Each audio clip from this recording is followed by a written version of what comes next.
I want you to sit back and close your eyes and imagine what power smells like. I know when we usually talk about corruption in Washington, D.C., we're speaking about the lobbyist, the insider trading, talking about the defense contractor who does some kind of atrocity and comes back and buys a vineyard in Napa. But today, that metaphor is dead. If you walk down the Potomac River right now, you want to see some memorials, you want to go to the Lincoln Memorial, you want to go look at the Trump Kennedy Center, I bet it sure doesn't smell like power right now, no. It certainly doesn't smell like freedom. It smells like shit. It smells like raw human sewage, raw human waste. And there's millions of gallons of it. You are currently looking at 200 million gallons of raw, untreated sewage flowing straight out into the Potomac River. This is one of the largest sewage spills in U.S. history. It smells awful here. So it's safe to say the poop situation is crazy. We have raw sewage running straight out into the Potomac. I love they decided to set up the porta potties right beside the sewage leak as well. There's some irony there.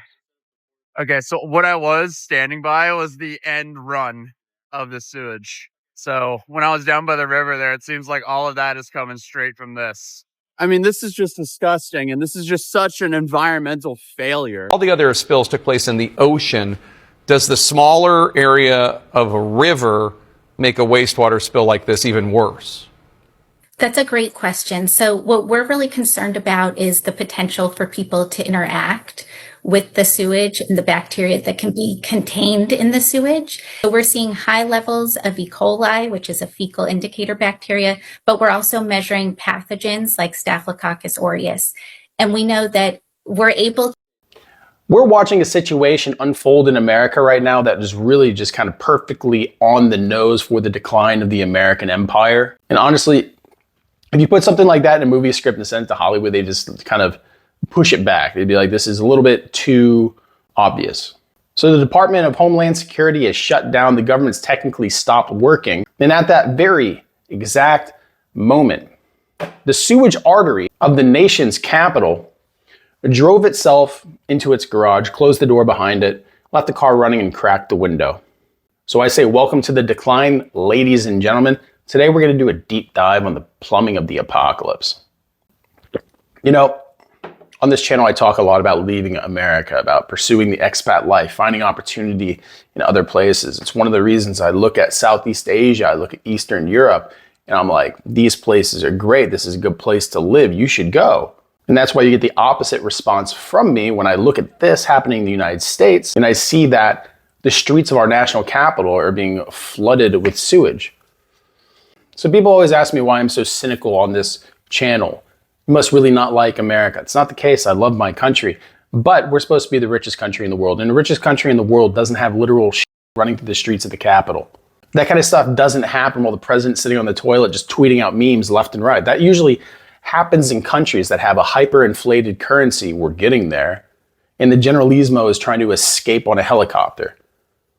But to understand how this decline is actually happening, what's actually going on, doesn't matter if you live in Texas, doesn't matter if you live in Ohio, right? It affects you. So we got to talk about this pipe. So let's talk about the details, because the devil is in the details and the details are stupid. This is called the Potomac Interceptor, and it sounds cool. It sounds like something out of a Tom Clancy novel, I know, but it's a massive 72-inch concrete tube that was built in the 1960s. That means that this thing was state-of-the-art when JFK was in office. It means that it was in operation while the Beatles were still touring. This thing was in the ground pumping shit through the city before we even landed on the moon. This is a piece of living history in America. For 60 years, that pipe was there just kind of doing the Lord's work. And after 60 years, what did we do? Did we maintain it? Did we upgrade it? Did we invest in the boring, unsexy work that is infrastructure? No. We built aircraft carriers. We had wars in the Middle East. We bailed out banks and got in big arguments about pronouns. This is what we've done while our infrastructure was laid to rot. We did everything except kind of fix the national toilet here. So on January 19th, the pipe just kind of finally gave up. It just got tired, died of old age and neglect. So now we get into where this is kind of a whole big fraud thing and nobody actually understands what's going on. The engineers finally went down there to see what's happening. They looked in the collapse and they just saw a massive rock dam. It just been building up and building up and building up and building up until the flow couldn't move anymore and the pressure just built up and the 72-inch colossus just burst. So it wasn't a bomb, it wasn't sabotage or anything like that. It was just stuff, rocks, dirt, and garbage. But it's the perfect metaphor for the US government. It's not one big scandal that kills it, right? It's the rock dam. It's the decades of neglect. It's the decades of kicking the can down the road. Someone else is going to solve the problem. It's 50 years of let the next guy handle it. Now that the pipe's broken and you have all this waste and sewage and poo that's kind of flowing into the great Potomac River, and the problem is because it's on federal land and because it runs through Maryland, no one actually knows who's going to bring the shovel. So naturally, with literal sewage flowing into the river that runs alongside the nation's capital, you would think that a room full of adults would get together and fix the pipe. President Trump, who I will remind you is in charge of all the federal land, including the land that the pipe is burst in, he went on to Truth Social, and did he announce that FEMA was going to go in and fix the pipe, that they were going to call on the Army Corps of Engineers? No. He decided to attack the governor of Maryland. Wes Moore is the governor of Maryland, and he is a Democrat. He is a combat veteran. And Trump decides that this is the guy to blame. He calls him foul-mouthed, said Moore is disrespecting him, and decides to uninvite him to dinner at the White House. I really want you to appreciate the absurdity of the moment here. The President of the United States is treating this emergency as if it is high school drama. He's looking at Wes Moore and saying, you can't sit at the lunch table with us. And Wes Moore's looking at him saying, sir, the water in the river's turning brown. Hey, let's try to focus here. But the reason for this actually is because the other day Moore signed a bill saying that the police cannot act as federal immigration enforcement. He basically told Trump, you want to run a police state, you pay for it. My police officers are busy. And Trump hated that. So now instead of fixing the pipe, what we have here is a political war. Trump is blaming Moore for the pipe, which is on federal land. Moore is blaming Trump for the chaos, which is federal. And while they argue, the rock dam is still there. The waste still goes into the water. This is why I say the empire is broken.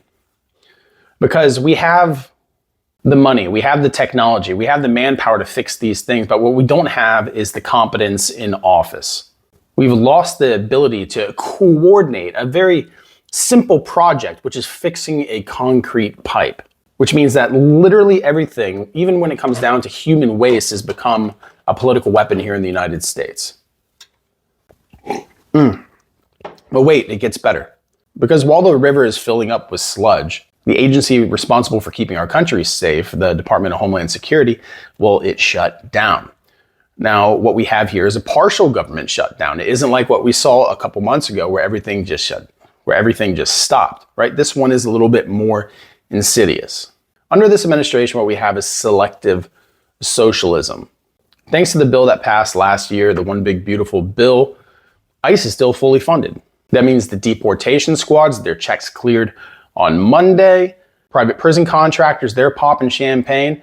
And the jets that are flying migrants to Guatemala, they're fueled up and ready to go. The enforcement arm of the state is still flush with cash. But the service arm, you see, the TSA agents at the airport who stand all day, running you through the metal detectors, they're working for free. The Coast Guard pulling drug traffickers out of the Gulf, they're working for free. The FEMA inspectors who would normally look at things like, I don't know, sewage spills, right? They're working for free. This is the architecture of a failing state. When a country decides that it's more important to pay the secret police than it does to actually pay the inspectors to make sure that the infrastructure doesn't collapse, you are in the end game. Think about the message that sends, right? If you carry a gun and you're kicking down doors for the glory of the United States president, you're going to get paid. But if you're standing all day at a metal detector trying to keep planes safe, inspect cargo at the port to keep the supply chain moving, guess what? You're just a volunteer. This is a very weird world that we live in America right now, where we're starving the protectors to feed the enforcers. And as a result, what do you have? You have chaos at the airports. You have chaos at the ports. I have friends in logistics, truckers, dispatchers, and they're telling me just how much of a nightmare either this is going to be or it has already gotten to be. You can't have inspections done because the inspectors aren't getting paid. The supply chain is slowing down. And what happens when the supply chain slows down? That means that prices go up. So not only do you have the smell of sewage in the air, but your groceries are going to be more expensive next week because the guy who usually inspects the strawberries on the shelves has to go on sick leave because he hasn't been paid since January. Now I want to zoom out. I know we talk about the fall of Rome a lot. It's cliche, but cliches are cliche for a reason. Rome didn't fall because the barbarians decided to show up one day. It fell because of deferred maintenance. It fell because the aqueducts were broken and nobody knew how to fix it. It fell because the currency was debased and the legions couldn't get paid and the roads crumbled. It fell because the elites were arguing over status while the machinery that actually ran the empire fell to rust. So look at DC today. We have a 60-year-old pipe that burst because of a rock dam of neglect. We have a shutdown where we pay the guards but not the maintenance crew. And we have a president who's tweeting memes while the nation's capital smells like a latrine. This is a modern dark age, and that's what most Americans don't understand. This is a modern dark age. It's not Mad Max, it's not zombies, I know.